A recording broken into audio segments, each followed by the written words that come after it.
Hello and welcome to another episode of Marriage in a Tightrope. I'm Allan. And I'm Katie. And we're still married. This is part deux. That I don't even know if that's two in any language. It's French. I got to think of Hamilton to remember the French. Anyway, this is episode number part two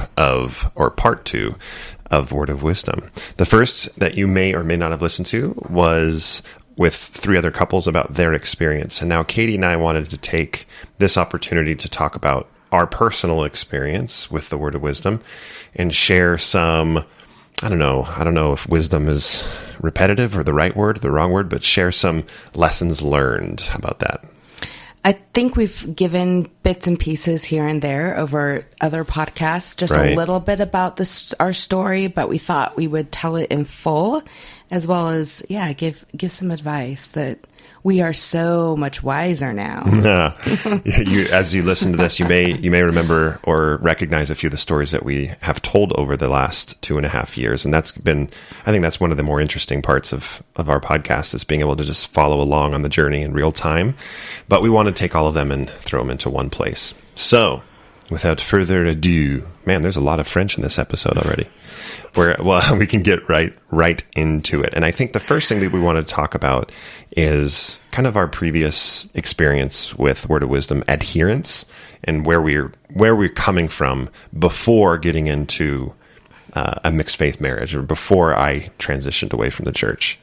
So Katie, why don't you start? And this could probably be a pretty quick discussion for both of us, but maybe an anecdote or two of your upbringing as far as the Word of Wisdom is concerned. I think I grew up in a typical LDS home, and I don't want to say typical because everyone has a different experience, but in my home, we did not drink caffeine because it wasn't part of the Word of Wisdom. However, we ate chocolate on a daily basis. So I think I remember bringing this up to my parents when I was in high school because I wanted to drink caffeine with my friends, and my parents said no. And I brought up the fact that we ate a lot of chocolate, and they said that was different. So that I got shut down pretty hard. As far as my high school experience goes, honestly, I had like this group of friends that were really, really good girls. And when I say good girls, I mean that we knew that we were good girls and we touted ourselves as good girls. So I don't mean that to be a derogatory in any way. We just obeyed all the rules our parents set, and we never went out and partied, or we just kind of stuck with our group. And we had a lot of fun, but there was no desire for any of us to want to try anything. And if any of you have ever lived or grown up in Springville, you'll know that it is like drug city. I mean, a lot of people know Springville as a place to go get drugs. And it's so funny because I've never even, like my high school time, I had never even, I don't even think I recognized what drugs smelled like.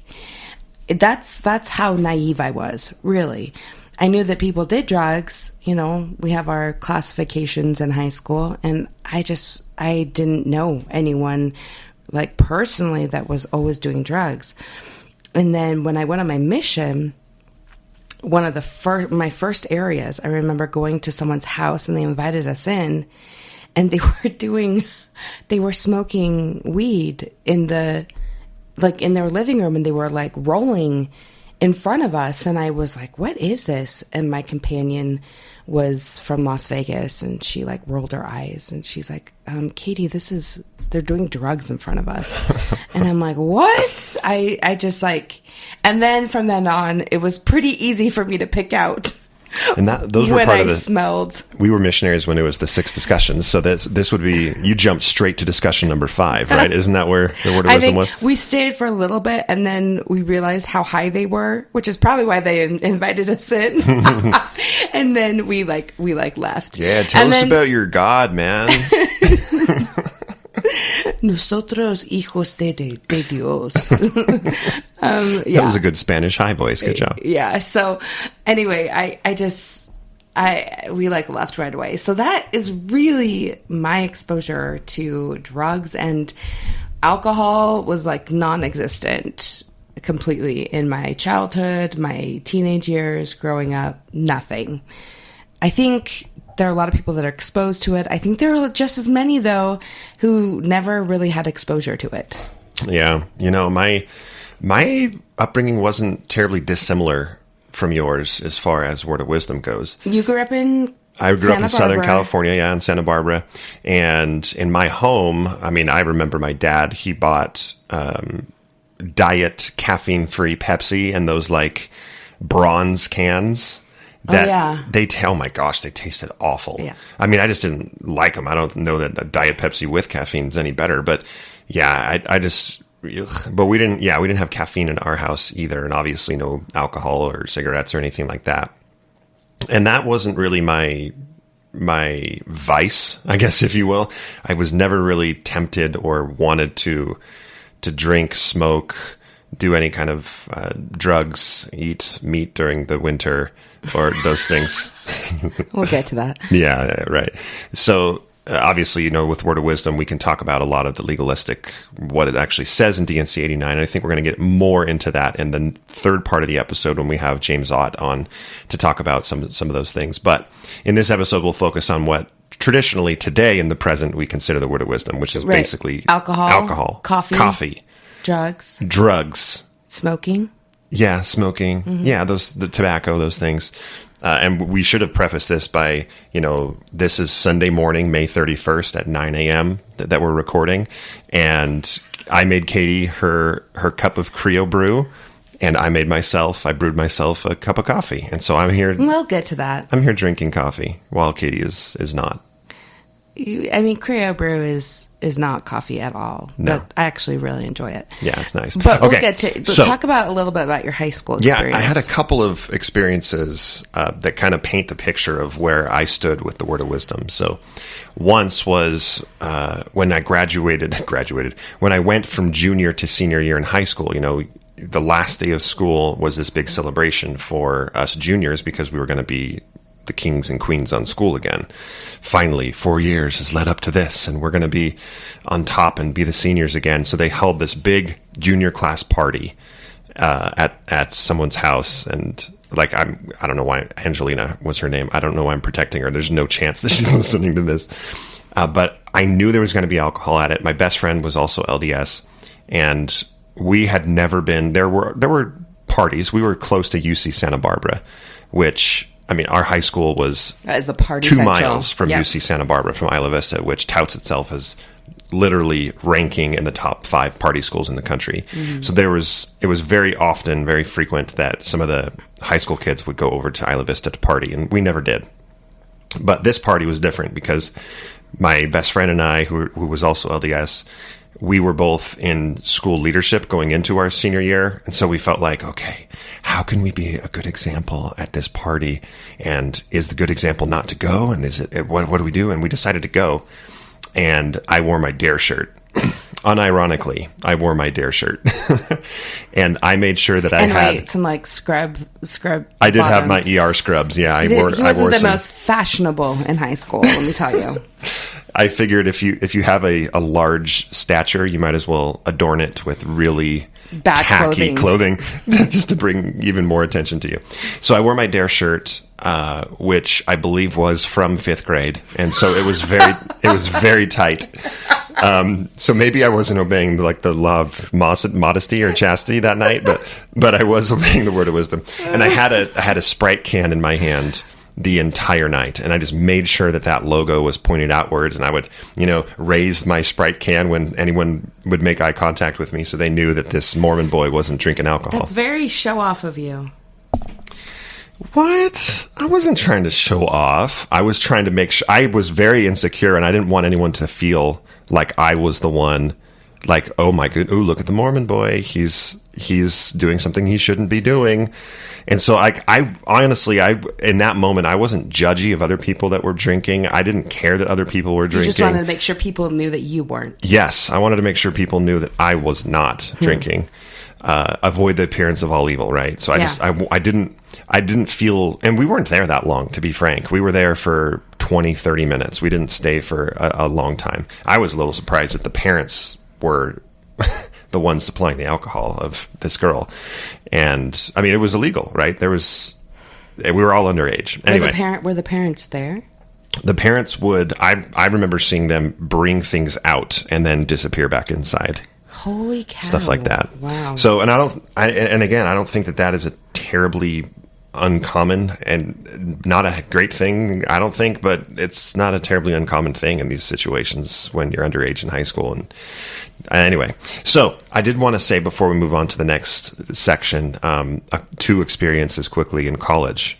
Still underage, but I'm now a freshman at UCLA, and one of the first experiences that I had was freshman initiation on the volleyball team, where there's 8 of us being initiated into the volleyball team, and the entire team goes to this big party, and there's a ton of people that are there to just party as a volleyball team. And there's a lot of I shouldn't say fans, but people that know other players on the team are there. So there's a lot of people at this party, at this player's apartment.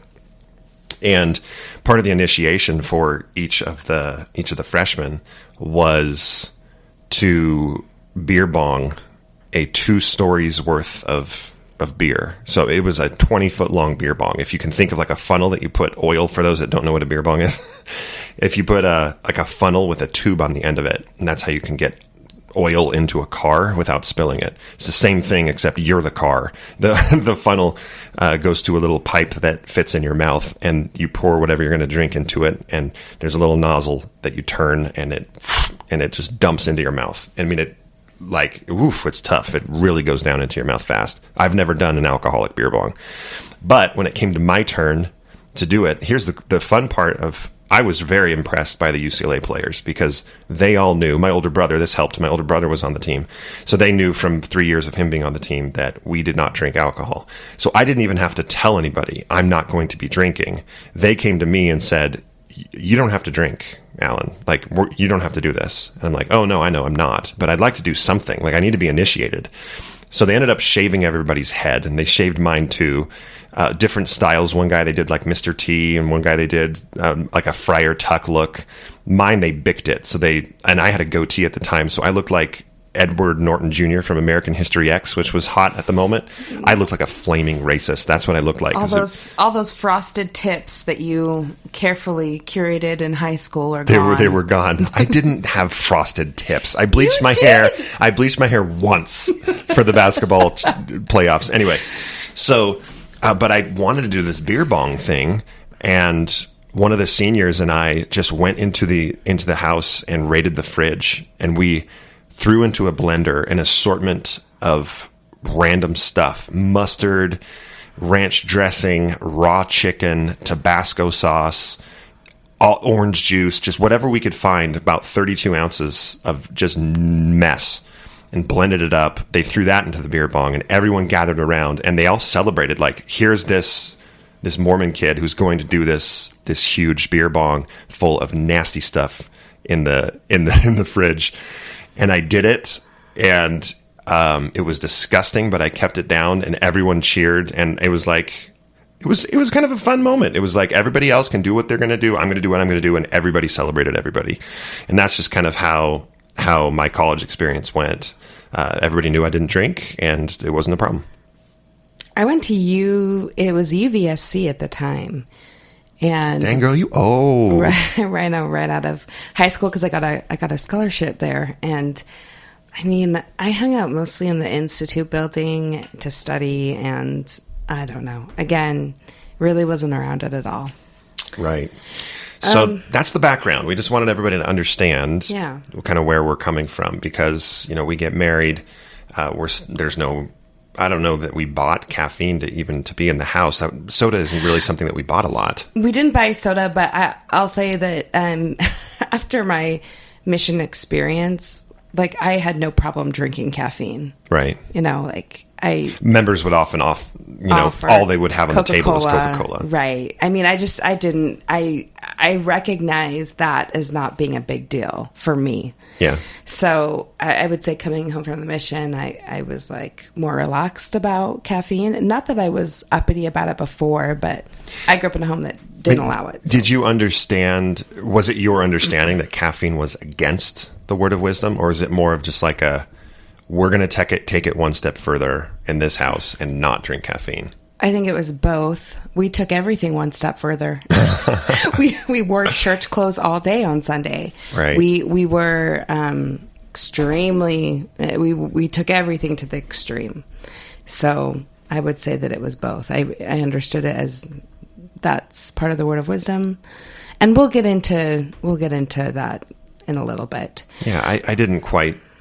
I don't know that I thought that caffeine was included in the word of wisdom. It was just one of those, not even a preference. It was one of those, again, this isn't the person that I was in high school, but it was one of those, no, I'm going to go one step further. I'm going to be the kid that doesn't. But I remember going to Taco Bell and having a Mountain Dew, and I don't know. So it's not like I didn't have it, but it just wasn't in our house. I'll say this too. To be fair, I have siblings who did not follow this whatsoever. I mean, they were out with their friends at 7-Eleven grabbing a Mountain Dew or what have you. Sure. So, I mean, apostate siblings. As a lot of you know, I am like a rule follower. So if someone says not to do something, I don't do it. And I like knowing where my parameters are. So I just didn't do it because that was the rule in our home.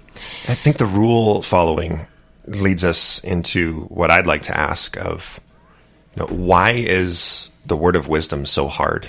Now, this is an abrupt shift to mixed faith marriage. The word of wisdom, what we have found is that it is a very hot button topic. More than, I mean, we've brought up not almost all, but we've brought up a lot of different topics on this podcast. Tithing. We haven't done a garments episode yet, but we're starting to plan that. We've talked about church attendance. We've talked about how do we teach the kids and what do you do about baptisms? And those are all very hard things. But man, when we brought up word of wisdom, whenever that comes up in our Facebook group, for example, it just blows up. It is so difficult. In our workshop that we did, when it came to, and we'll talk a little bit more details about that later of what we learned there, but when alcohol came up, it was so touchy. It was so hot topic. Why is that? Why is the word of wisdom? What do you think, Katie? Why is it such a big deal? I think one of the things that is so difficult surrounding it is, look at what we just talked about how orthodox we were in high school, in college, how purposeful or intentional we were in not to do any of those things.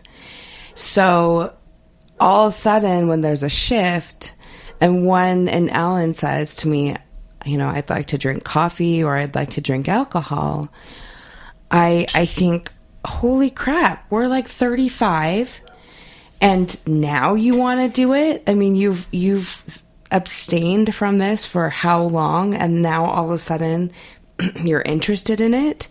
Like, in a way, I feel like it's like you're just going to throw it all away. You're going to throw away the last 35 years of this commitment you've made. On some level, it's that. Right. On another level, it's my spouse is changing and I cannot stop that train. And it's really difficult for me to see that he's changing in ways that I don't necessarily agree with. There's a lot of misconceptions. There's a lot of worry. There's just what ifs, so many what ifs that we will go into.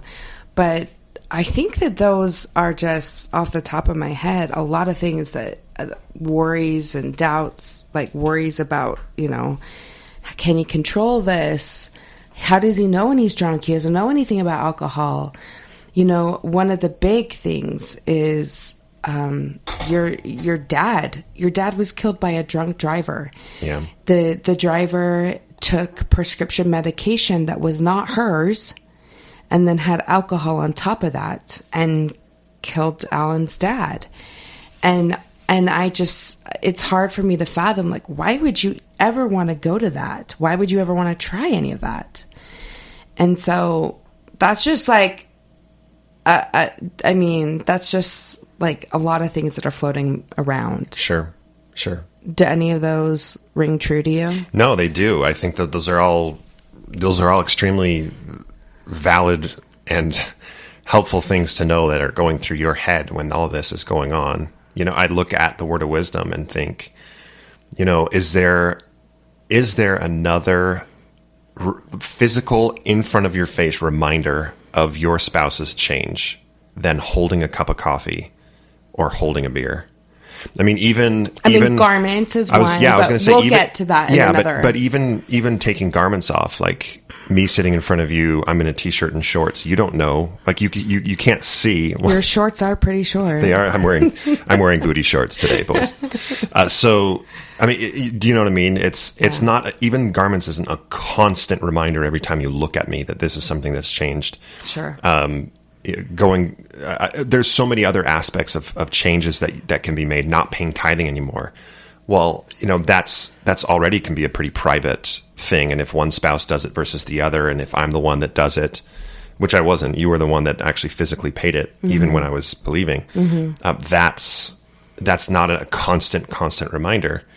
But the word of wisdom is, you know, I'm holding my cup of coffee right now, and I'm just opening the cup. I won't be dramatic and take a drink, but it's a reminder. There's no doubt about it. And I think part of that is, you know, add to the complexity of how difficult this can be for the spouse that remains believing or in or adhering to the word of wisdom, is especially if you have children and little children.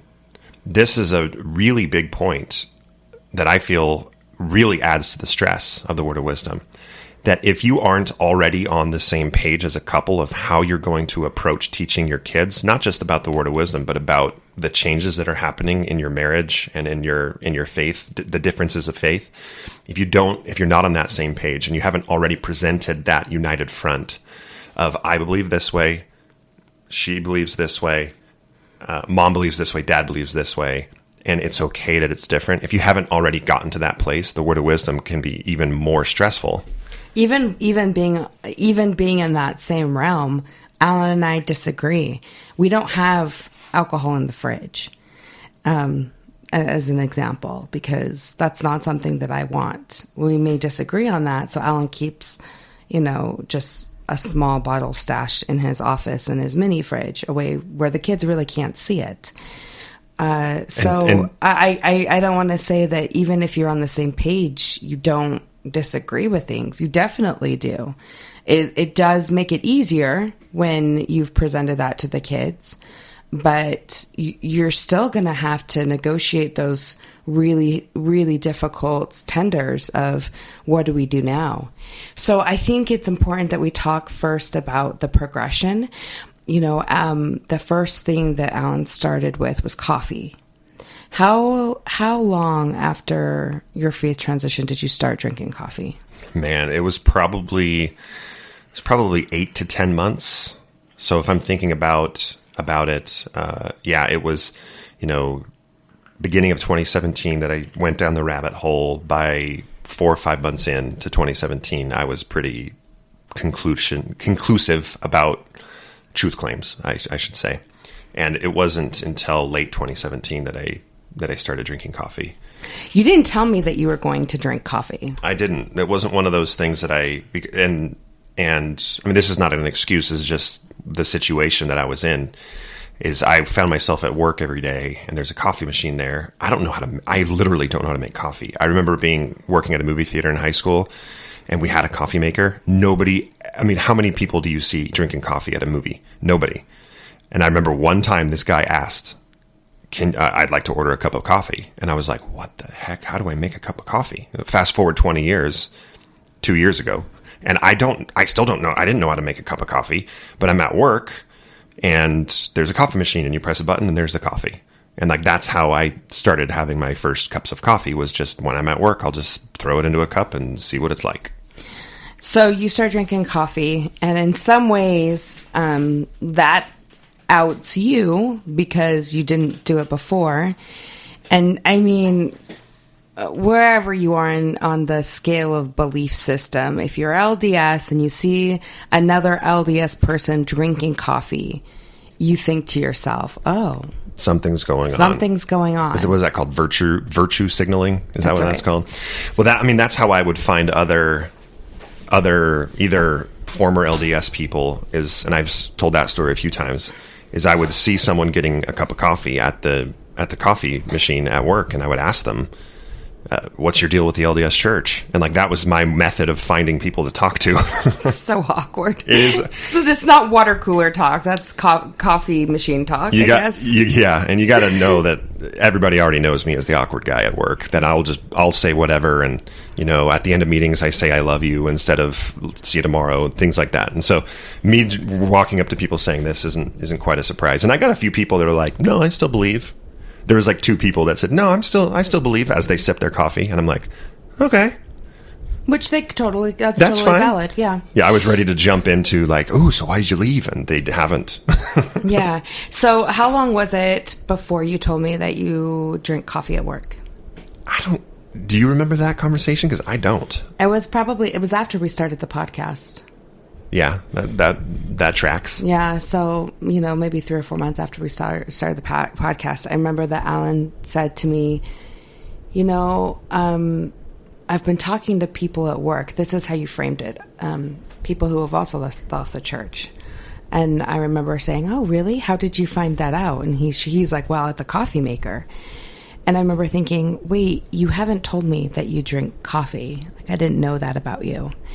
And so then I'm sure we had a fight because that's how usually everything started, is in a fight. Yeah. And then for a while, I was pretty upset with him, but he still drank coffee. Never in front of me, always at work. And then really no other times when we were all together. And then something changed where Allan decided at the time too, I'll say this, Allan also really loves Monsters. I mean, like, Allan would go through, and I'm saying because you're reformed, right? Right now you haven't been drinking any. I'm 11 days in. I'm abstinent, everybody. You would drink like 2 a day, and it was really, really bad for you. Yeah. Well, I had my caffeine threshold. If you've drank a lot of caffeine before, whether it's Diet Coke or whatever, it starts to not do anything for you. Like Katie and I joke, even to this day, I can drink a 44 ounce of Swig Diet Dr. Pepper, and Katie will drink half of that. She'll be up all night, and I'll fall asleep 5 minutes before. I would drink a Monster as my plane was taking off for like a work trip, and I would be asleep 2 minutes after I drank it. So we have a few theories about it. I think Allan's got like adult ADHD or something. Well, yeah, but also, as you drink caffeine, that's one of those, there are still consequences things. I no longer believe that caffeine is a sin or that coffee is a sin, but there certainly are consequences. There are people that don't believe it's spiritually wrong to drink coffee, but they won't do it because they don't want to be dependent on something.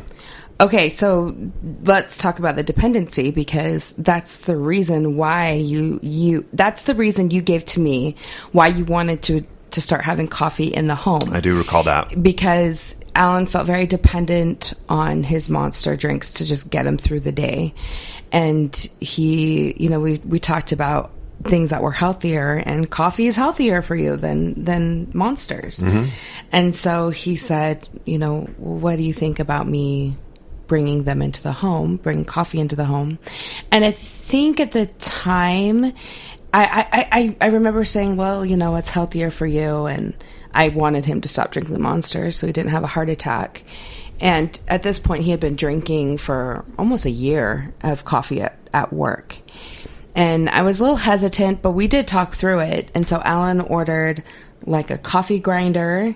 Yeah, I ordered a grinder.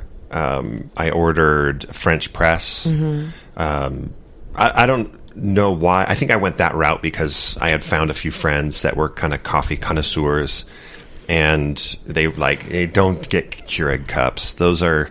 They're wasteful for the environment. They're also not the highest quality. Yes, they're much quicker and convenient, but if you're going to make yourself a cup of coffee, make yourself a good cup of coffee. Get a French press, get a grinder, grind fresh beans. So wasn't there there's a coffee hour or something at your work where you learned all of this information? Yeah, I don't know if we've talked about this on the podcast before, but yeah, as I found more people that were drinking coffee, most of which were not LDS either anymore or ever were, we formed this. Every Friday we had this coffee hour, and we made a Slack channel called Coffee Talk, and there were 20 people in it. And for a few months we met, and one of the guys had started his own coffee bean brand and was selling them, and he would import different beans from different places in the world, and he would bring them to work, and he'd show us this and different ways of preparing coffee. Here's an Arabic coffee style. Here's a Mexican coffee style.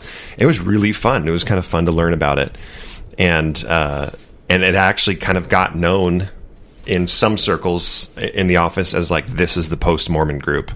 And that actually caused a little bit of tension, which was unfortunate. But, we drank a lot of different kinds, and that's when I landed on, let's go French press. And so I just bought a French press. Right. And I let me say this, okay? Even though we were on the same page of Allan should be able to make coffee in the home, this was after a while of him just having it at work. Even though we were on that same page, it just didn't prepare me for having it physically in my home. So it came, and the next morning, Allan gets up and he makes it.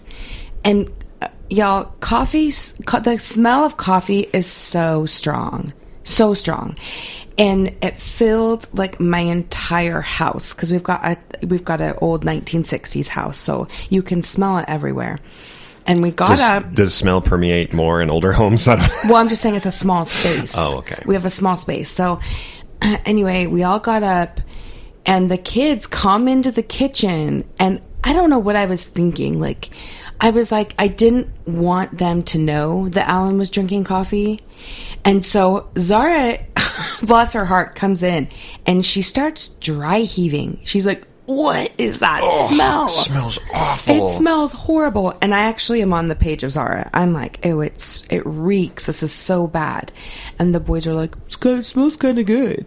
And I was furious. I did not want my kids to know. I did not want my kids to know that Allan was making coffee for himself that morning. I was really mad. I just wasn't prepared for that. I guess in my mind, I thought, he'll be making it before anyone gets up, and no one will know, and we'll put it in the cupboard. And when in fact, he made it, everyone knew, and the smell was permanently in my cupboard. Yeah. And that was really hard for me. So I just want to say shout out to those of you who even if it's not a surprise, when it's a surprise, it's a big deal. But also when it's not a surprise, it's still a big deal. There's still a visceral reaction to it. So that was that. And then I think Allan knew that it was really hard. And so he tried to make it. I think you went out of your way to try and make it not when we were all there together. Yeah, it was, you understand, especially at the beginning, and this applies to not just coffee or the word of wisdom, but in the beginning, changes, especially those that you can easily see, are very hard for your spouse, for your parents, for your siblings, for your kids. And so it's not that you want to hide those things or put them away and hide part of who you are now. But it's, okay, what can I do to make this transition a little bit easier? And so one thing that I did was, the coffee beans come in a bag. And to be frank, the bag does not hold the smell very well. It kind of leaks out. And so I found some Tupperware that holds that smell better and dumped the beans into that. And that helped We've never really even talked about that, but that's why I made that change. Yeah. And then the cupboard that we keep the coffee in, I put that Tupperware of beans all the way at the top of the cupboard, which is a reach for me to get to. It's not to keep it out of the hands of the kids and, what's going to happen if our kids get to the coffee beans? That's not the concern. There's a noticeable smell difference of putting it at the lower shelf versus the taller shelf. Right, because every time you would open it, it just wafts. Yeah. And I understand that I enjoy the coffee, I enjoy the smell, but Katie doesn't.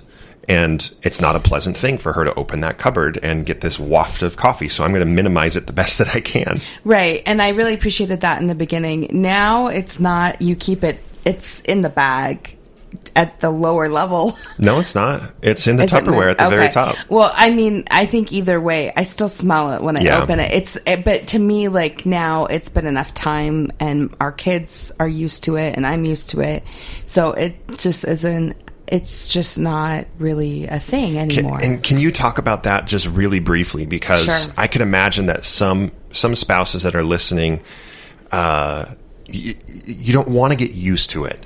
You don't want to get used to something that you don't believe in being in your home. So that I could imagine that there are some spouses that are very fervent in their belief right now, listening and saying like, no, I don't want this in my cupboard because I don't want to end up feeling like Katie. I want it to be a problem. I don't want to feel like it's okay. Because we've talked to a few people that kind of feel that way, right? Right. I think that all we can say is, for me, this is what we've done or what's worked or this is how we feel. I cannot say what anyone else feels or how they act or perceive things. Maybe it's not a big deal. Maybe it is a big deal. It was for a little bit for us. And I just need everyone to know that the trajectory that Allan and I are on does not have to be the same trajectory as you. But in the same breath, let me say that living in a mixed faith marriage where you have two loving spouses, it requires some level of negotiation with them, right? So whatever that might be, on whatever level that you're comfortable at, you'll negotiate those hard, difficult things. For me, Allan and I have been able to successfully, I think, negotiate coffee in our home. Yeah. The same goes with alcohol. So if you're out there listening, you have all the power. You can, if you and your spouse decide and negotiate that your spouse will just go down to Beans and Brew or Starbucks and get their coffee every morning, and you're okay with him spending that money on the coffee and he's okay with not having it in the home, then that's what you negotiate. The best part of this is that you do not have to do anything our way, you just do it your way. And so we'll talk about the negotiation piece itself, but I don't want anyone to think like, oh, I'm so much better now that I let my husband drink coffee in the home. Well, that's something we've negotiated. We have not negotiated alcohol, so let's get into that. Does that answer the question? Yeah, I think you did. I think that answers the question. And when we get further into negotiation, we'll say this as well, but it's on my mind now, and I don't do a good job of not saying what's on my mind. Negotiations are not written in stone. They're not written in Sharpie. They're written in dry erase marker or pencil, where something that is negotiated can be revisited later if those terms aren't working for one party versus the other. We initially started talking about, I'm going to go to Beans and Brew every morning, or whenever I want a cup of coffee, I'm going to do it out of the house. 6 months goes by, you're sick of spending $5 for her coffee when it costs 33 cents if you make it yourself. And you go back and you renegotiate, like, can we try something else? Or other way around, this is really upsetting our 15-year-old daughter to see her father make coffee every morning. What's the where do we go from here? Okay, well, let's sit down with her and talk, and that's part of the negotiation. Oh, she still has a hard time with it. Okay, for now, I'm going to go to Beans and Brew, or I'm going to make my coffee in my office, or whatever it's going to be. You can always go back to that table and figure it out. And Natasha is amazing, and in while we've been talking in our workshops about negotiating these tenders, it's a term she calls "take it to the lab." So you don't feel like you have to. It has to be one way, set in stone, where both of you feel suffocated. If it doesn't work for you, try something else. That's your right. So, I mean, that would be my advice. And as we jump into alcohol, the last thing I'll say about coffee, because as I am drinking it right now, something that we haven't really talked about, Katie and I, but something that am very conscious of is I know you don't like coffee breath. I know and so I will not, as a joke, like go and kiss her hard because I have coffee on my breath, and I'm very conscious that she doesn't like that, and so I'm not going to throw it in her face.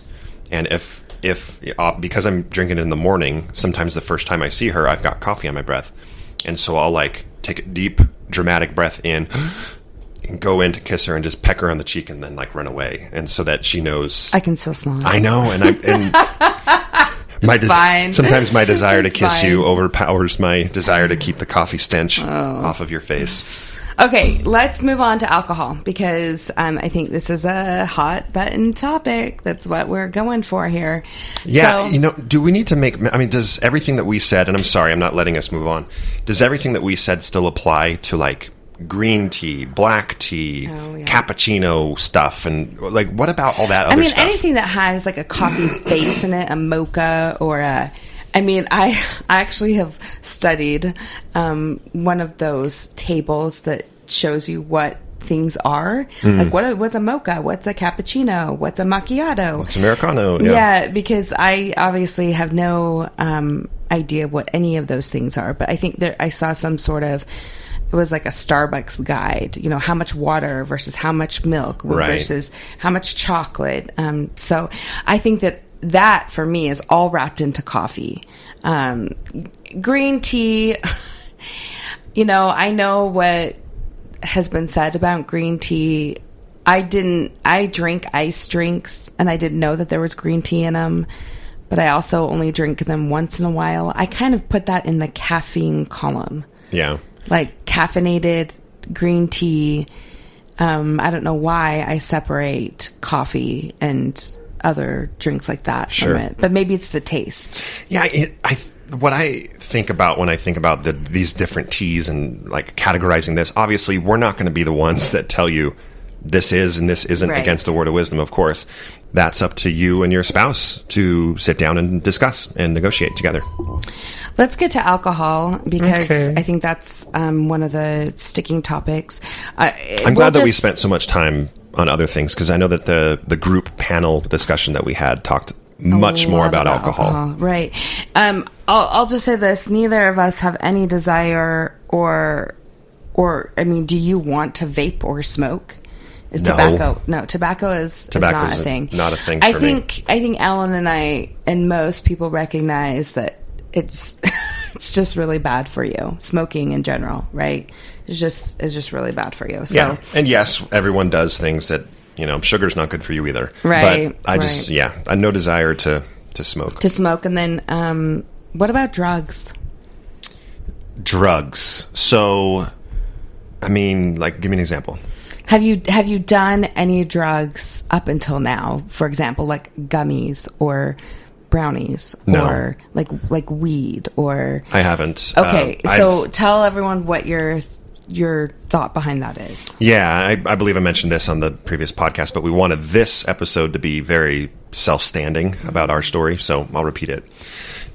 One thing in our negotiations or in our discussions, Katie and I together, that I've said is I will not keep anything from her, and I will not break the law. So I'm not going to break the law. I'm not going to keep anything from her. So if you were in another state, I would have to bring it up to you. We would have to have that conversation. Do you have interest in that? In like gummies? Yeah, I'm interested in gummies. I am. I'm interested in gummies. I am not to the point, here's the thing, is that I'm not to the point where I'm not interested in like sitting in my hotel room while I'm traveling and I'm in Illinois and those things are legal. I'm not interested in like, this is the moment that I'm going to do it. Like that's not interesting to me. And so for me, I haven't thought... You were offered gummies. I was offered gummies on a recent trip. So I was with a few dudes doing a little spring training baseball before everything locked down because of COVID. And I was offered gummies a number of times. And that actually would have been like a really perfect opportunity for me to bring it up to Katie and say like, hey, I'm down here.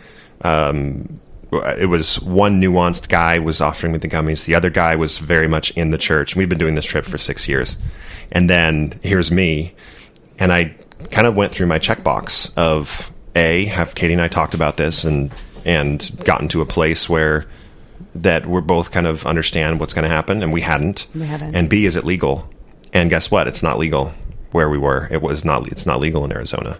And so for me, it was easy-ish to say, no, I'm not going to do that. You go ahead. And he did. And it was fine. Like, for him, it calms him down and it helps him sleep better. And so that's what he did. He went to sleep and I stayed up with the Mormon dude and we watched a movie. Yeah. So yeah, go ahead. So I guess I'm just prepping myself. Like, we go to a state, say we're on vacation or something, and where it is legal. Mm-hmm. Do you do it? I wouldn't spring it on you while we're on the trip. If we were going somewhere just you and me and we were going to some state, I might bring it up, but before we went to say like, hey, this is something that I'm thinking about. What's your intention behind just to try it? I think that that's a big part, and this again was talked about in the previous episode. It's I thought things were one way, they aren't, and so I'd like to try a few things. I mean, that's why I tried coffee, because it's, I wonder if I like it. With alcohol, I'm going to try a few things, and I've learned. I never knew that I didn't like beer. I don't like beer, and so I don't drink it anymore. Like I haven't had a beer in I think the last beer I had was in Boston almost a year ago. So we'll wrap up the drug category by just saying, like, we'll see what happens. Yeah, we'll see what happens. I'm not going to, hopefully it brings you comfort to know that I'm not going to spring it on you. I'm not going to surprise you with anything. Right. And I know that, but I don't like the idea of you doing any type of drugs. That bothers me. So I take that into account. I do. I don't ignore that. I know that's not an easy thing for you. I think that I don't need to go into like. No, we don't need to go. I don't need to go. Things, gummies and medical marijuana, those types of things are becoming more and more acceptable. And I know that a lot of people point to that as the world is declining in morality. And I don't know if that's how you feel, but I don't really look at it as like a whole. I just look at it as like you and I, and that's just hard for me. Yeah. I'm open to researching a lot of these topics and the effects, and both long-term and short-term effects of whether it's gummies or psychedelics or things that we thought we knew one thing about, and it turns out they're not exactly the way that we thought. We'll get into also with James Ott in the next episode. We'll talk a lot of talk more about drugs actually in the next episode. Right. So and that certainly, we don't need to go any further. Yeah, we'll share more when we get there, because that certainly fits into my thought process. Okay, so let's go back to alcohol. So we know that you didn't drink anything before, like, you and I got together. And then at what point did you realize that you wanted to try? And then how did you bring that up? Yeah, for me, I won't jump into a lot of historical, church history discussion, but weirdly, that was a big part of it for me, of just researching church history and seeing especially with alcohol, how alcohol was and wasn't accepted over time. That definitely played a part into my alcohol journey, I guess you could say. But it was as simple as the coffee thing. It was, okay, well, I no longer believe this is morally wrong.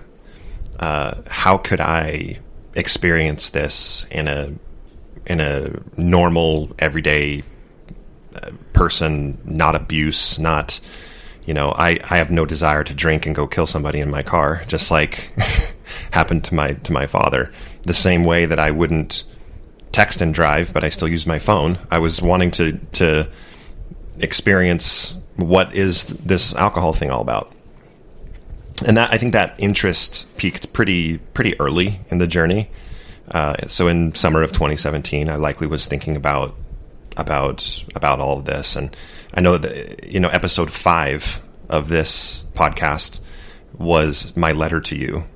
And, part of the letter was that I didn't read on the podcast was the Word of Wisdom, some of the history stuff. And I've gone back and I've read like my thoughts about the Word of Wisdom as I wrote that. And as I wrote it, I said, look, this is the history of it, but I have no desire to drink alcohol. And so even looking back, I can see that I have changed. Even after I didn't accept the Word of Wisdom as from God, I have changed as far as my desire goes. So Allan talked about that with me at the beginning, and I thought, okay, that's great. Nothing's going to change. And then I remember a conversation we had when he had expressed some interest in trying it. And at the time, he asked me what my number one concern was. And my number one concern at the time was alcohol and how we would address that, how we would work through that. If he drank, I was just really resistant to it. There's a lot of fear behind it when you know nothing about it. I've had zero experience with it. And so my fear was based in, the thoughts things I've always heard, like, oh, it's a slippery slope. If you take one drink, then you're hooked. And another one was that you couldn't just have one drink, you're going to become a drunk, right?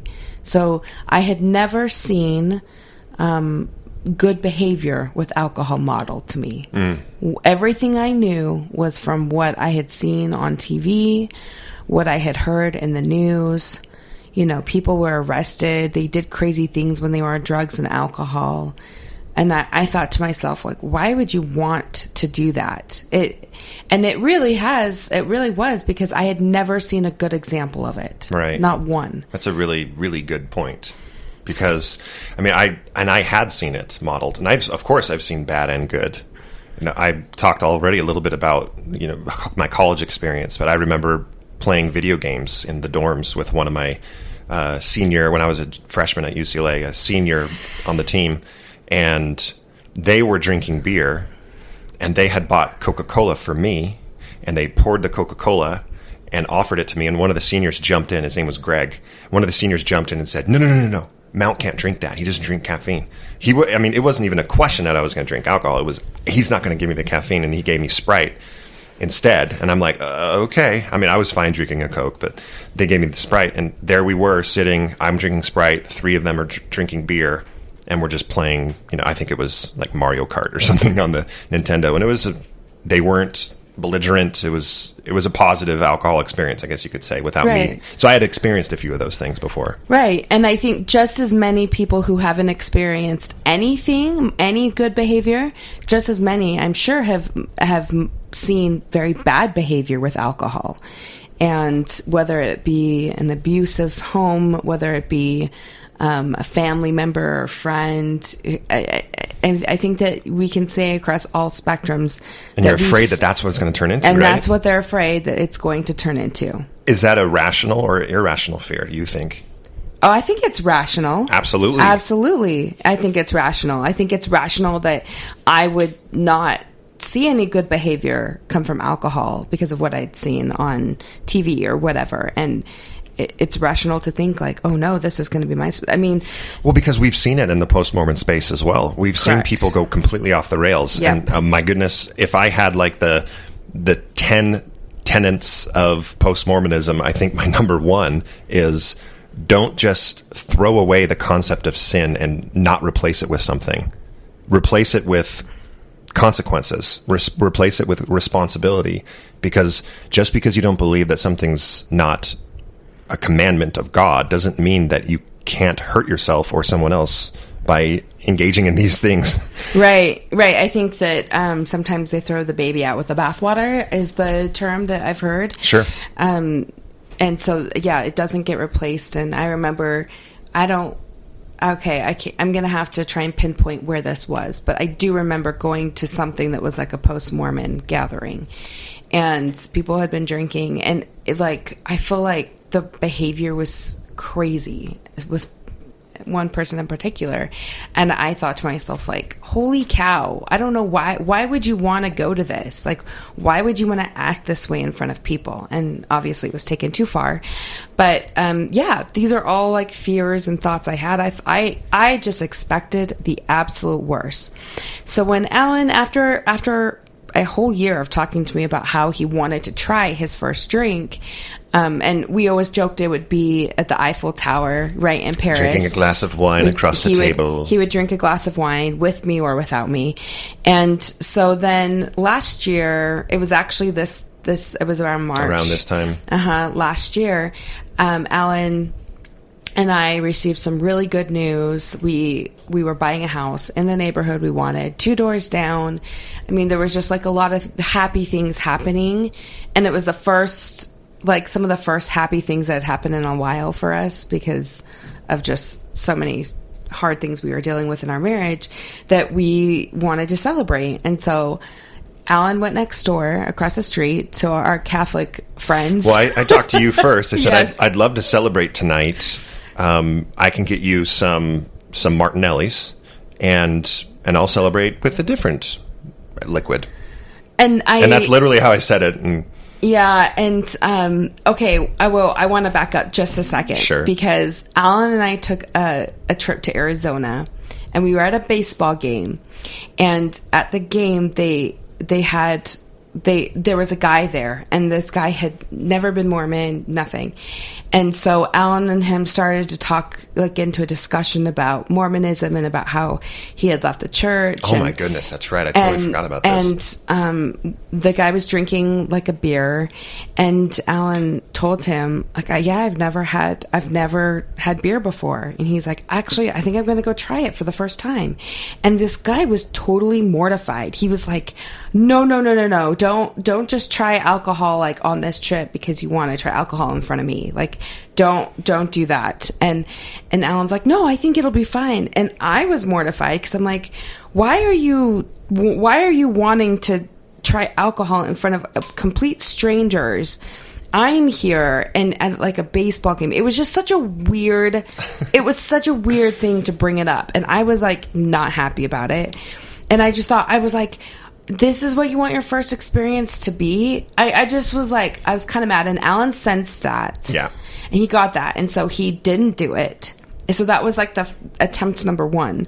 And then a few months later is when all of this was happening. And I knew Allan wanted to try it. And I felt much more safe and comfortable having him try it in front of me than having him do it in front of a bunch of strangers at a baseball game.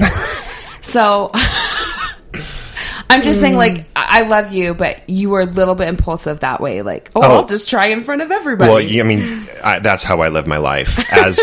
As you know, my style of humor is like, let's make a weird memory and story that we can tell people. And I'm just going to push the envelope and try to get as close to that line. And that's what it felt like in that moment. So our oldest is just like you. I know, it's the worst. So anyway, he goes and he gets a mini bottle of, what was it? Fireball. And cinnamon whiskey. We sit in the backyard and we pour our drinks. And it's funny, I drink my little Martinellis and Allan drinks the whiskey, and he's like explaining it to me, like a play-by-play. It's okay. I can feel it in my mouth. It's a little sweet. It tastes like a liquid atomic fireball candy. And then I swallow it, and I can feel, it burns my throat, and my chest is super warm now. I was like giving Katie a play-by-play of what it felt like. So dorky, but I really appreciated that he did it like in the privacy of just the two of us. We were alone. We were celebrating something. I knew he had been wanting to do it for a year, and he waited, and it was just, it felt like the right moment for him to do it in a really easy atmosphere, right? And I wanted it to be a non-event. Yes. I didn't want it to be this big thing. And so I had one little vial that I drank. It's not a vial. I mean, it's a little bottle. It's a mini bottle, Alan. I know. I've said vial before, and you always tease me when I say that. It's a mini bottle. Even I know that, and I don't Sounds like a science experiment. I had a colander of, yeah. So I had this little bottle, and then I just wanted to just move away from it. And like, all right, you want to go inside and watch The Office now? Yeah. And it was like, I purposefully wanted it to just be a non-event. Right. But, and really we didn't have any other, he never drank in front of me. But something that he did do is like, he had drinks on the road, just like with a customer. Like he would sit down and like they would talk about things, and he would order like a single drink. Right. Yeah. And, he did tell me that. And so I was appreciative knowing that, but no alcohol came into our home. We never had any. Right. And then I'm going to talk about something that's really, really hard to discuss, because it is the first time that I had been involved with alcohol, at least in a group setting. So last summer, we went to Allan's, to Georgia, to his family's home. And I just want to preface by saying I love his family. He has great siblings, and it had nothing to do with them as people. So I'll just preface it by saying that. So, anyway, one day we are at the lake, and they are talking about like alcohol and sort of their funny experiences with them. And while it was funny to them, it was very threatening to me. Yeah. I felt like... This is me plus two siblings that had left. 3. Well, 2 siblings and a wife. Like, it was... Oh, right. And 3. then one of my siblings' wives. So there was Right. 4 of us that had left, 3 of which, and I'm the third that really hadn't, but 3 of which had really experimented with their alcohol. Right. And I hadn't. I was like the lone wolf, and I felt so awkward. Mm-hmm. I really did. It felt uncomfortable. And Alan's brother's really cool. He was like, does this give you anxiety to talk about Katie? Like, he's also a therapist. And so he was like really, he was like trying to make it less difficult for me, but it was just tension. Yeah. It was hard. It was hard to listen to. It was hard to listen to like the stories of other people and what they had done while they were drunk, and it wasn't my Allan's siblings. It was like other people that were with them. So they're telling me these stories, and I'm thinking to myself, why the heck would I want Allan to drink? Like, this is so... these do not sound like great stories. Like, they sound really bad. And this is just all in my mind. I'm thinking this, and I'm just feeling super anxious. Well, that night they had planned to do like a karaoke night. But one of the things that everyone knew was that they were going to be open drinking. There was going to be alcohol there. There was going to be alcohol there, right? And it was going to be at my brother's house, like not at a karaoke bar or anything like that. Right. And so... like, the only experience I have had up until this point is with Allan drinking his little mini bottle with me on the trampoline, and that is it. I have had no other experience. Never in a group setting, never in my whole life, right, as an adult. So I was feeling extremely on, like, high alert, right, thinking about going to this party. And I thought to myself, like, you know, maybe it's not going to be a big deal. I just need to get over it, because they've made, like, I respect their choice to drink and have alcohol in their home. That's their choice, right? And so, and I really wanted to go to karaoke night because it'd be fun. So we got to his brother's house, and I'll say that Allan's mom and oldest brother didn't end up coming. So it was... And my oldest brother's the bishop of that ward. And then Allan's mom, of course. And who is not the bishop of that ward. No.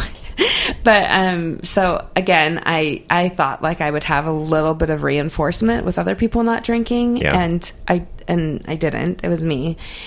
And so we get there, and no one was shoving it in my face. No one offered it to me. In fact, my one sister-in-law was awesome. She's like, oh, I make really good virgin pina coladas. I'll make you a virgin pina colada. And then, you know, for anyone else that wants it, I'll put rum in it. And, you know, so we play cornhole. We're all sitting around talking. But I am just like, I'm watching everyone like drink around me. And I don't know, I just was having such a hard time with it because we had all been on the same page and now none of us are on the same page. Like everyone is on the same page except for me. I'm the one that's lone wolf out there, yeah. Right. I'm the one that's out of me, mainly of the group. And while I still love them and respect their choices, it's getting really hard for me because I've never been in this group setting before, ever. And so I'm like having like a mini panic attack about it, right? And I know what you're thinking. Why didn't you just leave?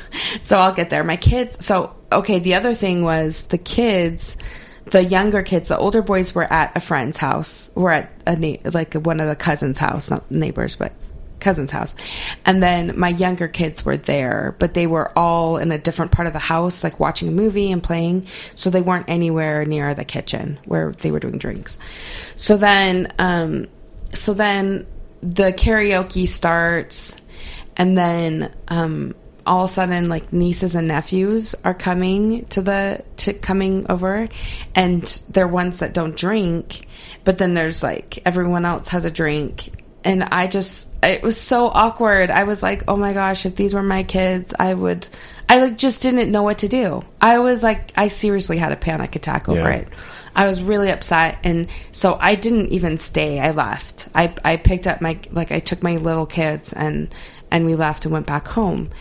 And I mean, looking back on that experience, I don't know how else I could have handled it better. I was in shock. I didn't, you know, I was like high anxiety. I don't want to apologize for how I felt because I think that I was feeling all of those things that were really hard, things I had never experienced before. Especially like, I think it's one thing if you go to in Spain, you know, like the restaurants are bars. So when you sit there, you see people like drinking and eating their meal and stuff. It's a totally different experience when you're with people who all were in the same boat and now they're not. And again, nothing against them. It was just all internally, like what I was dealing with. So I don't know. Allan and I didn't talk for like the next 3 days. Yeah, it was rough. I mean, I could pull up text messages that you sent me that night as you were leaving, and you were not happy. I was not happy. And I think what was going through my head was shrug the shoulders, like, I don't know what else I could have done here. Like we'd been talking about the karaoke night forever. Well, no, not forever. It was only a couple of days in that we had talked about it. Well, maybe you had with your siblings, but I had not been clued into it. No, we may want to, I don't know if it's up to you if we leave this part in, but we had months before we went out to Georgia, we talked to my brother Cameron on the phone about the karaoke night and would you be comfortable coming? There will be drinks there. And you mentioned to him on the phone, like, as long as no one asks me to drink, I'm going to be fine. Like, we had been talking about this karaoke, including with you, for a long time. Okay, so if we're going to backtrack, we talked once on the phone with him, once. And then right before we left, like, you mentioned to me that you wanted to have a siblings night where you guys all, like, drank. Would that be okay with me? And, like, they wouldn't invite me, and I said okay. And then it wasn't until we were at the lake that we talked specifically about what was going to happen. So what I'm hearing is we could have talked about it more. We could have set expectations a little more. I don't think anything would have prepared me for it. And that's what I'm leading up. What I'm leading up to is, like, I think that this is one of those rip the Band-Aid off moments. And for us, it doesn't mean that everybody needs to throw themselves into a family situation to be able to witness their spouse and their siblings to drinking in order to get past it. And no one got drunk. No one was belligerent. I'm just saying, though, like, it was just the situation. Again, it was like call back to like where the coffee was. Like, I wasn't ready to have like such a visceral reaction. Same here. Right. I was like thoroughly shocked, you know, and And was I throwing all sorts of judgment? Yes. I'm not going to say that I didn't. Absolutely. But I realize and recognize after that a lot of that it was all internal. It was absolutely all internal, because I didn't feel pressured. No one tried to leave me out. If anything, they tried to include me by making things like a virgin pina colada. So, I mean, I recognize that was all within myself, but I tell you this story because I know how difficult it's going to be for some of you to deal with these new situations. And you know what? Like, you can prepare yourself all you want, but if in the moment you feel upset or sad, or, you know, you have that sort of panic attack, that's okay. And on the other side too, if you feel fine about it and oddly you don't feel weirded out, or you don't feel like you've sinned or it's been a bad thing, good for you. This is just purely our, like, how we handled this one thing that was really hard last summer. Can I ask you this? Yeah. Part of the mindfulness Eastern thought is kicking in right now. Like, were there lessons learned in that discomfort that you felt? Like, did that help you in the long term? We've never been in that situation again, so I don't know it does. I think that for future times together, I think I'll be more relaxed. Maybe I'll just not go. Right. Maybe that's the answer, is so that I don't hype myself up. Or feel anxious about it. I heard you talking, as you were talking, I kind of recognized you saying, you know, I don't know, did you use the word selfish? Was I being, not selfish, but you said after the fact, like, was I judging? Yes, I was judging. So now you self-recognized a few things that internally were going on. Sure. So I think that's important. Like, if someone posted in our Facebook group just yesterday, like, they were having people over to their house and they were going to have drinks, and this was the believing spouse, and she's like, I'm feeling really anxious about this. I'm feeling really nervous about this. Yeah. What do I do? And my response was, good for you for recognizing some of these things you're going to feel. Mm-hmm. And now when you start feeling those things, it's not going to be a surprise that this is how you're reacting. Like, if you would have known I'm going to feel angry and judgy, and if I'm going to feel all these things, if you had recognized this is how I'm going to feel, you would have been a little bit better prepared for that, maybe? I don't know. I don't think so. I think that you can prepare all you want, but with that first time, you just don't know how you're going to react. Right. So I guess what I'm trying to say is saying give yourself permission to react however you exactly. Yeah. Give yourself permission to react however you're going to react. If it's going to be awkward, and it's going to be awkward. If you're going to be angry, if you're going to be sad, fine. But but also, you might feel totally fine. You may prepare for the worst and hope for the best, and it turns out pretty good.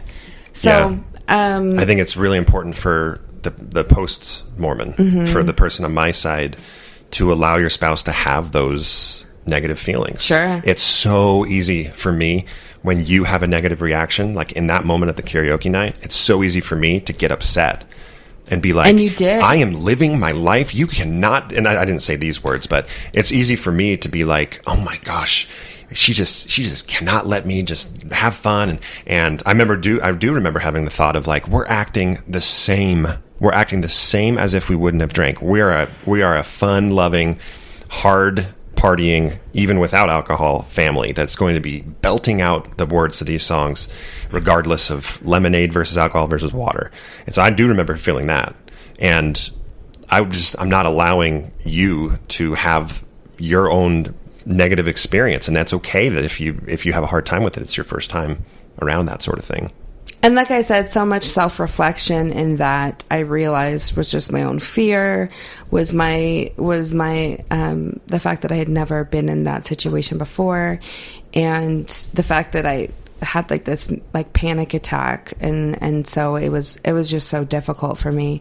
And when Allan and I finally talked a couple days later about it, he thought the worst. He thought that I was judging them, that that when really it had nothing to do with anyone else. It had everything to do with me. Yeah. And the family sensed that, and all of them were really nice and talked to me and said, I'm sorry if you felt uncomfortable. And I mean, they were very good to me. It really, after a lot of self-reflection, it had everything to do with my feelings.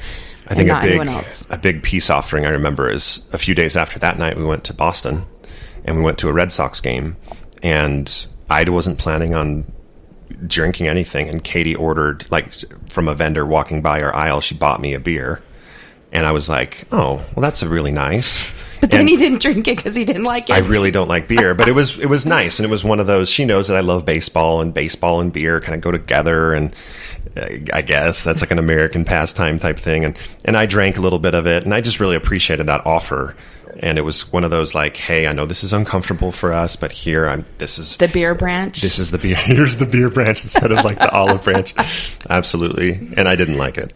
And he didn't like it. And that's fine. So anyway, like, that was a long but I'm glad we got into it, because I think when we are able to talk through some of the difficult moments, it's helpful. And hopefully that's helpful for you to hear that if you have that type of reaction. So let's talk about negotiating. Alone. Yeah, they're not alone. Let's go on and talk about, like, how do you negotiate drinking and all those kind of the last portion of the podcast, right? So something that we talk exclusively about in week 3 of our workshop on Tightrope with Natasha Helfer Parker is we talk about negotiating the tenders. What is the tenders? What does that mean? So tenders, let's get into those. Anything that is particularly difficult. Like you think of a bruise that you have, it's tender when you poke it. I'm poking Katie's arm right now. Is it tender? Tithing. She swiped my hand away. I know. Tithing, garments, church attendance, milestones, rituals, alcohol, drugs, smoking, coffee, any of those things would fall under that. Yeah. So anything that you were once on the same page about that you no longer are can be a tender. And so specifically speaking, we talked about substances and just what are some ways that you can negotiate those things. There is no one hard, fast rule. Right. It's something that, we've learned is these types of negotiations are going to be happening all the time. And so one thing that we talked about is, and one thing that Allan has done really well is just modeling good behavior. So Allan, at the beginning, he would clue me in onto when he would do that behavior. So, hey, I'm on a client dinner and I'll probably have a drink. And it's not about asking for permission. I know people hate, I shouldn't ask for permission for my spouse. I am an adult. Yeah, that's not it. It's giving them, knowing that is something that they hold dear. It's a tender for them. And letting them know, giving them the courtesy of telling them, hey, just cluing them into what you're doing. I don't think there's anything wrong with that. And along with that is, so in order to do that, you've got to have some good communication going on. Right. We've talked about this in this very episode of Katie hasn't had positive experience. She hasn't seen that good behavior modeled with alcohol in her life. And hearing that, it just makes me want to be that positive model of good behavior with alcohol. And so I was very willing to just take my time, both to have my very first drink, and now that I've had my first drink, we didn't really get into that. I don't drink hardly ever. I don't drink. And right now I'm doing this stupid 75 hard, which is 75 straight days of a number of different things. Mine has been 2 to 3 hard, and then I have to start over again. Yeah, because if you miss one day, you have to start over again. So it's like drink a gallon of water and 2 45-minute workouts and take a progress picture and read for 10 minutes. And one of them is no alcohol. And so for the next 75 days, or I guess 61 days or whatever I'm at, I'm not going to have any alcohol. And that's fine. I think over time I've shown that good behavior of I don't drink that much. And when I do, it's not a problem. So that's been really important for us, is modeling that good behavior. And then with the communication piece, it's important to express how you feel in a non-threatening way. So you could say phrases like, "This is really hard for me."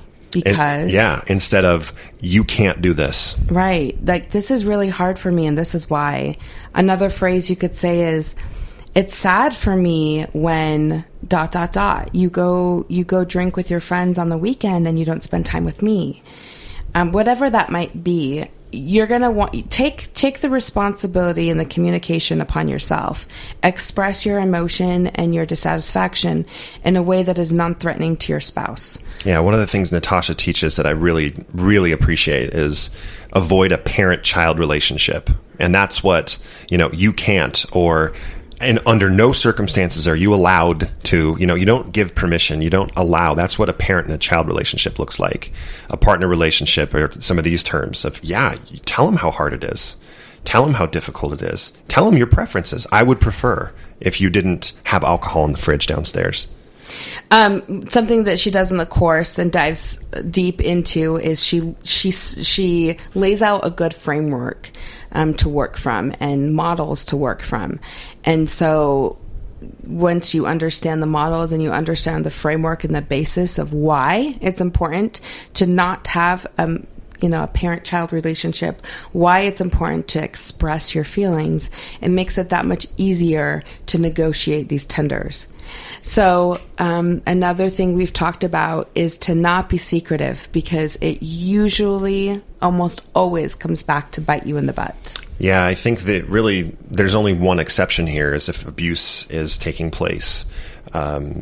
Being secretive about abuse is problematic, because the abuse can reoccur. But in the same way that I've made a mistake at the beginning with coffee, and that doesn't end up helping. All that does is it breaks trust that we've built. If I keep things from Katie, and it's better to ask forgiveness than it is permission. Well, don't do either. Don't ask for forgiveness and don't ask for permission. Right. Have that conversation and let her know, like, hey, just so you know, I'm going to have a cup of coffee at work today. How does that make you? Like, how do you feel about that? And now it's obviously, after a time, it becomes a non-issue. I know he's modeled good behavior. He's not drinking 8 cups of coffee a day. I actually prefer him drinking coffee to the monsters he drank before. Right. I felt like those were super unhealthy, and so now it's a non-issue. And he'll go have coffee with friends or coworkers or whatever. He'll just say, "Oh, we're going to go grab some coffee and talk." Well, great. That has, right now at this point in our marriage, that does not bother me whatsoever. That's something that I don't need to text you about anymore. Correct. Right? Because we've kind of been through it. And I recognize that even though I have been, I've learned to not be secretive about those things, that there are still things. I would be breaking that trust again if I had a gummy and didn't talk to you about it first. So I can fall into that trap. Just because you've learned that lesson doesn't mean you can't break that lesson later on. So just continue to remember not to be secretive. Right. And then, like we mentioned before, the big one is to just take it to the lab, is what we call it. That's actually Natasha's words. Take it to the lab and see what works for you. Nothing has to be final. Especially in this mixed faith space, you are constantly trying things out and seeing what works and what doesn't work, and then trying over again until you get to a place where it does work, and then you can revisit it in the future. You may not be on the same terms today, but that doesn't mean later in the future you could be. So you're going to constantly want to go back to the drawing table and discuss, well, what went well, what didn't work well, what are you conflicted about? And then you just become more flexible in your attempt. And this is what you use in your negotiations. Again, going back to the coffee example, maybe I'm not okay with him having it in the home, but I'm okay with him getting it on his way to work every morning. And then, after 6 months, I realize, oh my gosh, we're spending hundreds of dollars on coffee every morning, and I am done with that. So why don't you go ahead and order one at home? Well, it smells bad. Okay, well, why don't you put it up in this cupboard? So baby steps with anything. And I think it's an important part of working through things is to is to constantly revisit. And if you get into a heated discussion or you're at a full stop with both of you on, you're going to have your stance and he's going to have his stance.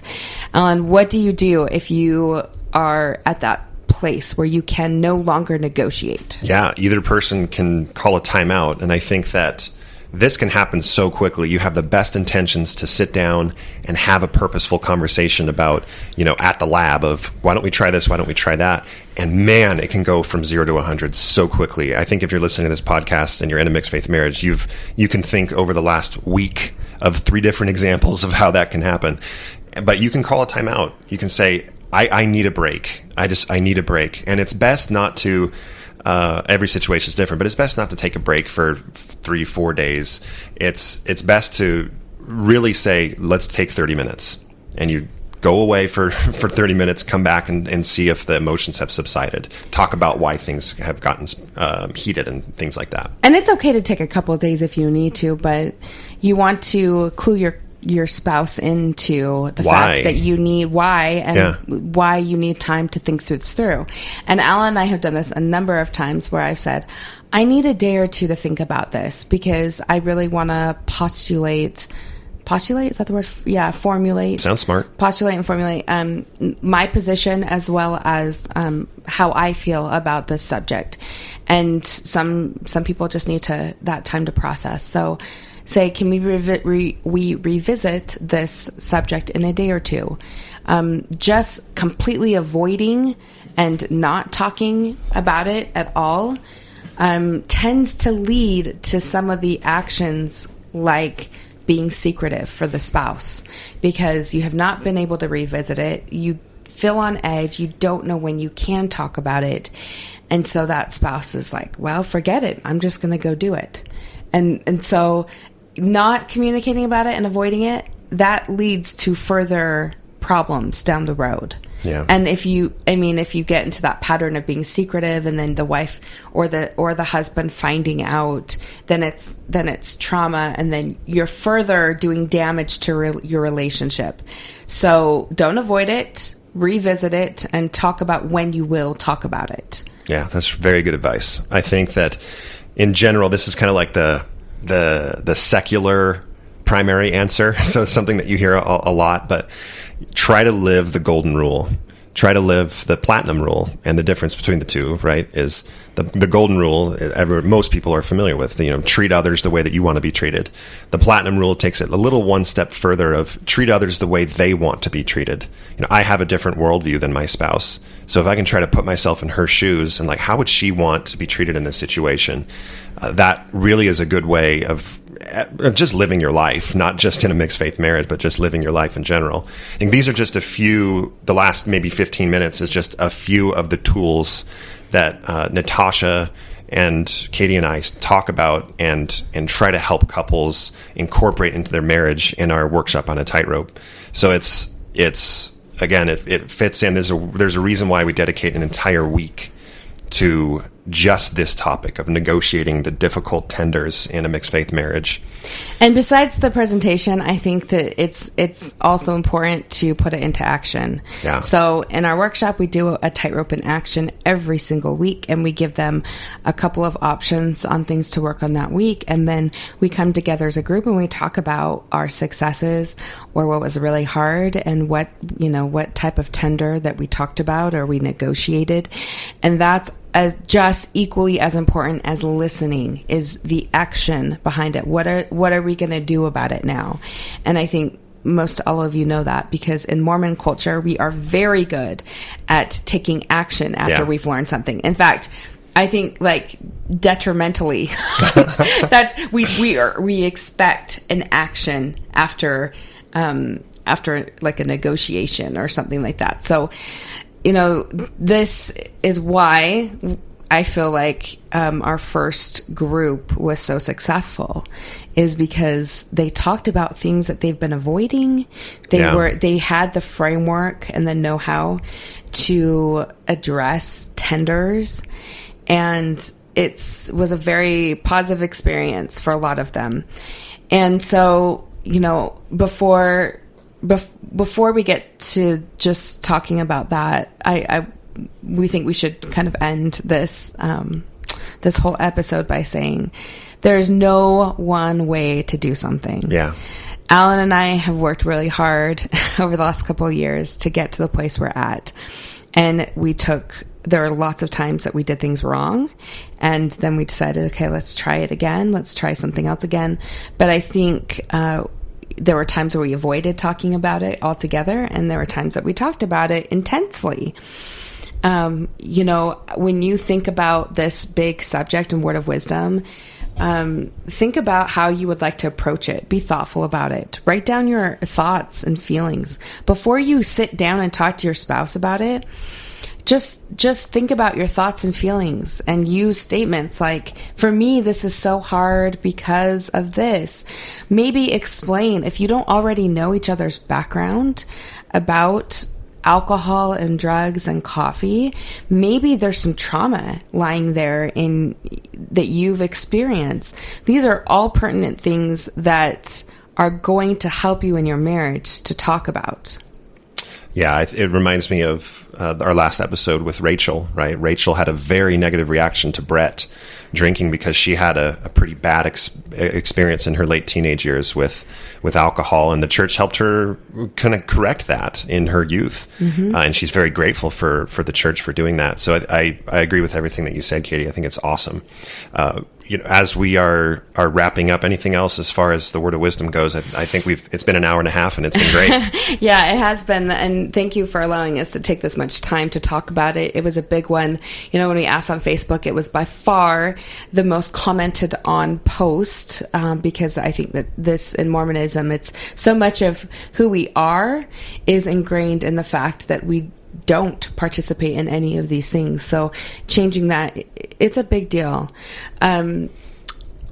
I want to talk about this next part 3. We are going to be interviewing James Ott, who is a therapist and works with both drugs and alcohol recovery. He does a recovery program, but he also has just a lot of really good insight into the word of wisdom itself, and kind of we talked about how we're not going to get into all the historicity of it, but we are going to talk about the basis of it, because that's important to know for our next discussion. So that's a heads up there.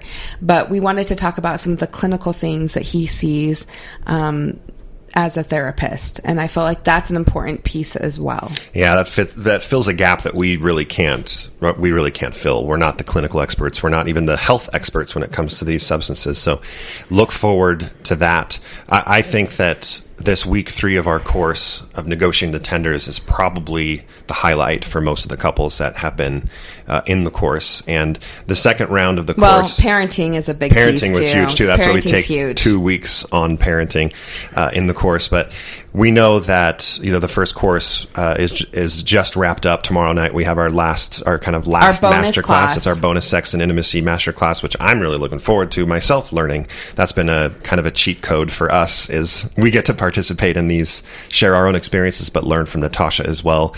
And we invite everybody listening here. Pre-registration is open to our second workshop on a tightrope. You can go to Eventbrite and search for workshop on a tightrope, and you'll find it there. Until June 11th, the pre-registration will be open. It's $30 off if you sign up before then. We're only allowing 20 couples, and we already have a number of signups after the first episode that we talked about it and just a couple of days ago. Mm-hmm. So we do expect it to fill up quickly. That's why we are doing a second session of this workshop right after the first one. It starts at July 28th on Tuesday. It's going to be every Tuesday and Sunday are the live sessions from at 8 p.m. for 90 minutes. And after the course material on Tuesdays is going to be an exercise called Your Tightrope in Action, where you get to put into action and have some of these deliberate conversations like we've talked about with the Word of Wisdom today. You get to have those until we get back together on Sunday to talk about how that went, to ask Natasha questions, ask Katie and I questions of how we dealt with these things. And I think the unexpected thing for us in these workshops was how much the couples learned from each other. So much of the learning was just sharing different ways of how they did things, and other couples would chime in and say, oh my goodness, that is so helpful. Thank you so much. And that's been just really, really cool to see, to the point where the couples have set up from the first session, a Zoom call, a recurring Zoom call every single month, and we're going to be involved with that just to talk about how things are going. Yeah, and we had a number of couples that were on the East Coast, and so we had started at 9:00, and then we moved to 8:30, and now we realize, with this first group, they were kind of our guinea pigs, and they helped us through it, and some of the just little particulars about it in correcting things like not having it back-to-back nights. So that 8 p.m., if you can't be there, or it's just too late for you, if you're on the East Coast, or even like Georgia area, even if you're an hour ahead of us, Texas or whatever, you can, we record everything, and the same night after we're done recording, we release the video, the presentation, and all of the course material. So you can just go back and watch it at your leisure with your spouse. We even had a couple people who their spouse isn't quite ready for the course, but they wanted the course material. They wanted strategies to talk to their spouse, because they're in that beginning stage, and that was pretty hard for them. And so they benefited from being able to, they weren't there with their spouse, but listen in, watch the course, and then when they are ready, they can go through the course together. Yeah. And as far as we're concerned, it looks like this will be the last one for this year. Most likely. Yeah. So if you are thinking that maybe you're not quite to that point, you're ready yet, but you would like to have the material because you may be ready later this year, you can absolutely purchase the course, and then you have access to it. You listen to it on your own terms, in your own way, whenever is good for you. Yeah. The last thing that we'll say about the course before we end this episode is two things, and it's money centered. So if for some reason you're not in a place financially where you can pay for the course, let us know. Send us an email at marriageonatightrope@gmail.com. We can work out a couple of couples really needed to be in this course, but couldn't pay up front all the cost. We can come up with a payment plan, and we're just kind of treating those on a one-by-one basis. And then we were so lucky. A few of the couples were so lucky that there were a few sponsors that came to us, scholarship donors, I guess you could say, and say, we don't need the course because we're in a better place right now, but we would love to help those that are in a difficult position that can't pay for it. I'm thinking of 3 specific couples that would not have been able to take the course without the very generous kindness of one specific donor. So if you're in a position where you do want to help out a couple that can't, please let us know, and we can talk about the needs that are currently sitting for the second course, and we can set something up there. Yeah, we are just willing to work with anyone who would like it and needs it, but especially in this economic climate, may find themselves in a position where they need help. So please email us at marriageonatightrope@gmail.com. If you would like to just donate to the podcast, that would be amazing. We take donations through our Mormon discussions, marriageonatightrope.org. We can do it through that platform, or you can just Venmo us at Marriage on a Tightrope. That all the money that we make, we just put right back into the podcast, and with our time and dinners and everything else. And I think dinners are about to start opening up again. So yes, we're you guys, I'm so excited. We've been stuck in quarantine, and we've set up a dinner with someone, and I'm so stoked. Yeah, if you are in the Utah area, just reach out to us if you'd like to get together to chat. Or if you're coming here for vacation because you're seeing family and you want to go to dinner, I think the next couple that we have, they live out of state and they're coming for vacation, and so we'd love to see and meet you. So much of the of the work is done for us in front of the microphone and online, but it's always just like a treat to see people and hear other people's stories in person. So we would absolutely love that. You can follow us on Facebook. You can follow us on Instagram. And again, if you are interested in that workshop, go to Eventbrite and search for it. Or we have links both on the Instagram in my bio as well as on Facebook. Allan made a post a couple of days ago. There's a link there. So just love you guys. I hope that this episode comes across as not us trying to be preachy towards you, just sharing the really raw emotions and experiences we've had with such a really, really difficult subject. Hopefully this was helpful, and we look forward to releasing in a couple days our part 3 of the Word of Wisdom. Thanks for being with us, everybody, on Marriage on a Tightrope. We'll see you again in just a few days. We hope everything's going well, and it's okay if this is a difficult topic. You can get through it. We believe in you.